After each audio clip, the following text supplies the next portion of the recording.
Big বস শেষেই অভিষেককে মুনাওয়ারের প্রাক্তন প্রেমিকার মেসেজ। কি এমন ঘটে গেল? বিগ বস 17 বিজেতা হয়েছেন মুনাওয়ার ফারুকী। তবে বিগ বসের ঘরে থাকাকালীন নাজিলা সিতাশ্রী এবং আয়েশা খানের সঙ্গে তার সম্পর্ক নিয়ে বিস্তর চর্চা হয়েছে।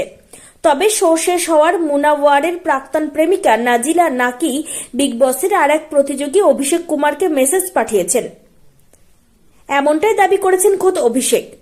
গত 28শে জানুয়ারি ছিল বিগ বস 17 গ্র্যান্ড ফিনালে, আর ফাইনালিস্টদের মধ্যে মুনাওয়ারের পাশাপাশি ছিলেন অভিষেকও। মুনাওয়ার ট্রফি জিতেছেন আর প্রথম রানার আপ হয়েছেন অভিষেক। সাম্প্রতিক এক সাক্ষাৎকারে অভিষেক কুমার জানান যে বিগ বসের 17 ফিনালের পরে নাজিলা তাকে মেসেজ পাঠিয়েছিলেন।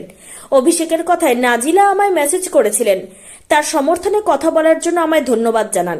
আসলে আমি মুনাওয়ারকে বলেছিলাম যে যারা শোয়ে নেই সেই নাজিলার মতো মানুষদের নাম নেওয়ার কোনো প্রয়োজন নেই, আর এমন মানুষদের বিষয়ে কথা বলা উচিত যারা এই শোয়ে রয়েছেন। বিগ বস 17 চলাকালীনই আয়েশা খান সকলকে চমকে দিয়ে দাবি করেন যে তার এবং নাজিলার সঙ্গে একই সময়ে ডাবল ডেট করেছিলেন মুনাওয়ার।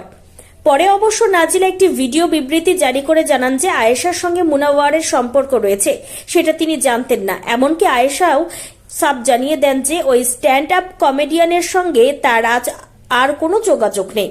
নাজিলা বলেন, আয়েশা আর মুনাওয়ার একসঙ্গে আছেন সেটা আমি জানতাম না। আমাকে সম্পূর্ণ একটা আলাদা গল্প শোনানো হয়েছিল, আর আমাকে এটাও বিশ্বাস করানো হয়েছিল যে আমি ওর জীবনের একমাত্র মানুষ, এমনকি আমি একমাত্র মহিলা যাকে ও ভালোবাসে। কিন্তু সেটা সত্যি ছিল না, কারণ ওর সঙ্গে আরো অন্যান্য মেয়েদের সম্পর্ক ছিল যাদের বিষয়ে আমি কথা বলতে চাই না। নাজিলা আরো বলেন যে যদি শুধু আয়েশার সঙ্গেই সম্পর্কে জড়িয়ে থাকতো তাহলেও ক্ষমা করার কথা ভাবতাম, কিন্তু আয়েশা একাই নন, অফ ক্যামেরায় কি কি চলে সেটা যদি মানুষ জানতে পারতো তাহলে সেটা তারা পরিষ্কারভাবে জানেন না।